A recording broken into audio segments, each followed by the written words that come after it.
Okay, so let's go ahead and recap. Dominant here, 6th string root.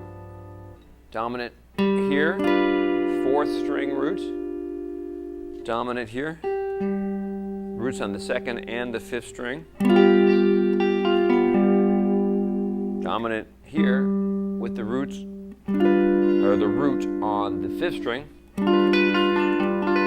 And then dominant here with the root on the 3rd string and the flat 7 on top. So 5 positions of dominant. Okay, we'll be right back with an exercise for you. Well, hello.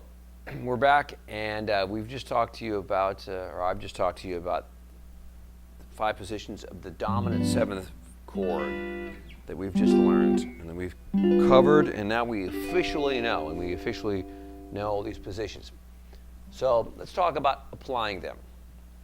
One of the most common chord progressions known throughout the world that really comes from, that America is known for, and it originated, this style of music originated in the United States, is a great style of music called blues.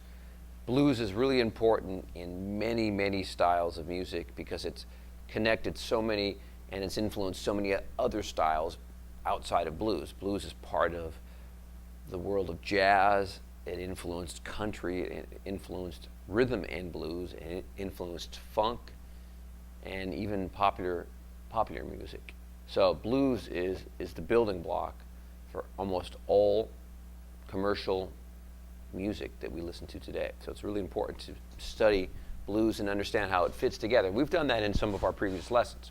So let's take the blues progression and utilize it for our practice of our dominant chords, because in the blues progression we know there's 3 dominant chords connected together to create the 12-bar blues. So why don't we take a look at our progression behind the board there, and we're going to play a C blues, a blues in the key of C. And what we're going to do is we're going to start off in the lowest position that we can play one of our dominant chords. And the first chord is C7. So we're going to play our lowest position of C7, which is going to be perfect because that's the chord that we could use right there. Okay? And then we're going to stay in this position rather, and we're going to use it to play the next chord, which is the F7 chord, which is going to be perfect because now we can just play F7 right here. Okay? Works out great, right? We can play that one on the 4 chord. When we go back to C, we go back to the C7 chord right here. Okay? Now when we go to the 5 chord, the G7, we're just going to play the whole same chord up a whole step. That'll be perfect for us. Okay? So now what we're going to do is every 12 bars, every chorus, we're going to go up a position and start a new position of C. Okay? So in the 2nd position of C, we go to this form right here. Okay? We go up a position and play C7 right here. Okay? Now when we go to the 4 chord, we're not going to go back down to here. We're going to play the 4 chord that we have that's available. That's right here. Because the root's on the 4th string.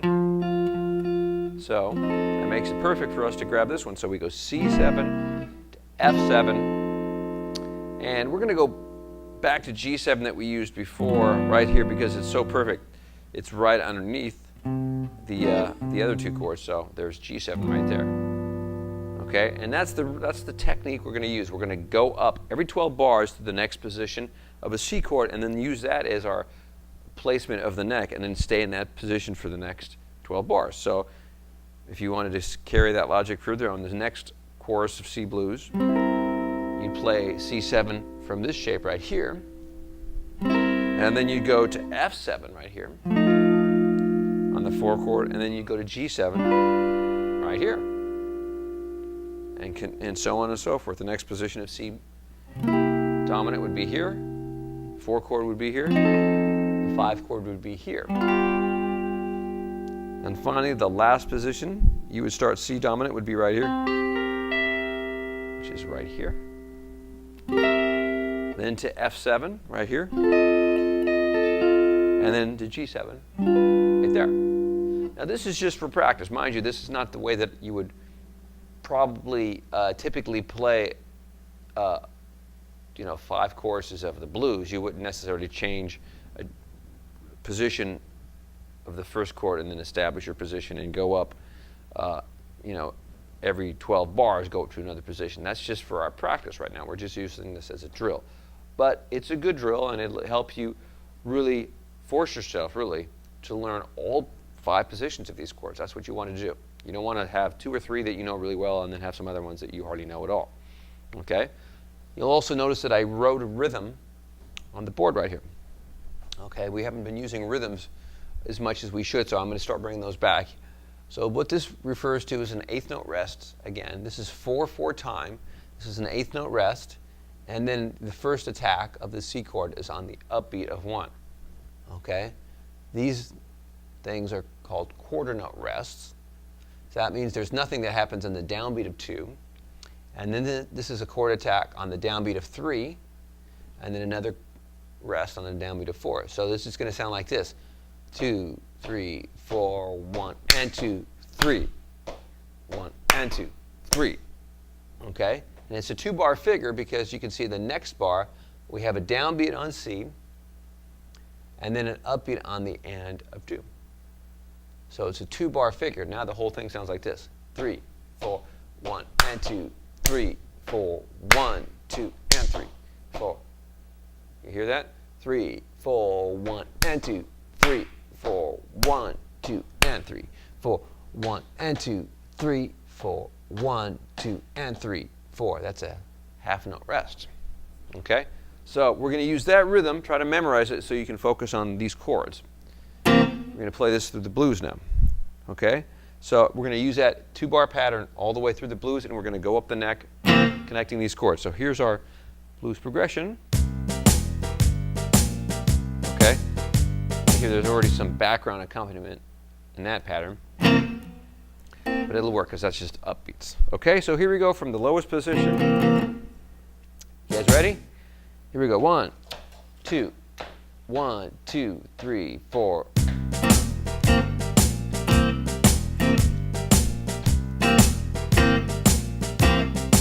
Here comes the F. 1, 2, 3, 4. 1, 2, 3, 4. 1, 2, 3, 4. 1, 2, 3, 4. 1, 2, 3, 4. Next position. 1, 2, 3, 4. 1, 2. Next position at F. Back to C. Stay right here for G. Go down to F.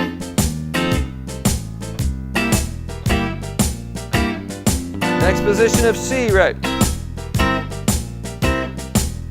Flat 7's on the top. Next position of F. Back to C. Position of G. F.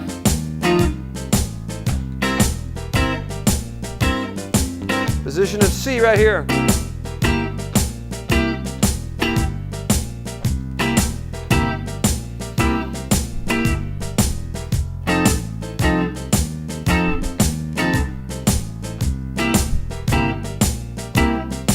Here comes G.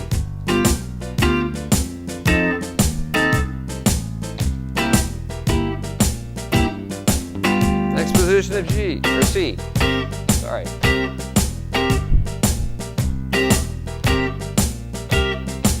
Here's F. Back to C. Here comes G. Here comes F. Back to C.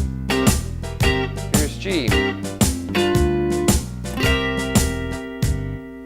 Okay.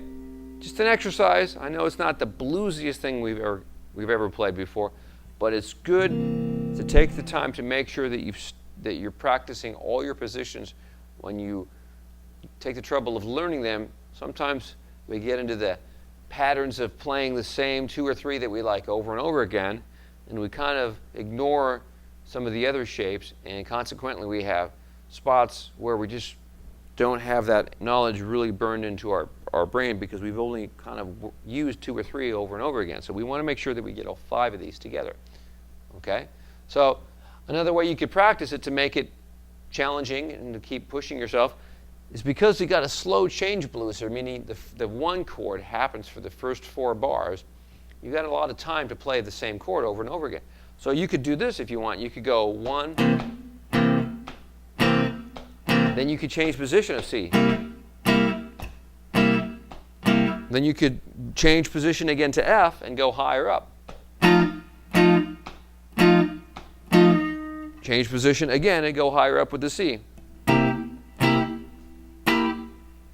then go up again to the G chord, and that you're up right here. And one more position of C. Right? And just keep pushing yourself to go up the neck with your chord shapes. Let's try that in real time. 1, 2, 3, 4. Up, next position. Next position of F. Next position of C. Next position of G. Here's F. Stay up here for C. Now let's go down the neck. Down to C. Down to F. Down to C. We'll stay here for G. Down to F. And end up on the low position of C. Okay? Okay, so that was just another variety or another way to challenge yourself with the chords. Okay? So you're only limited by your creativity when you're practicing. Okay? So try not to get complacent and just look at these chords and go, well, what's the big deal? I know these chords already.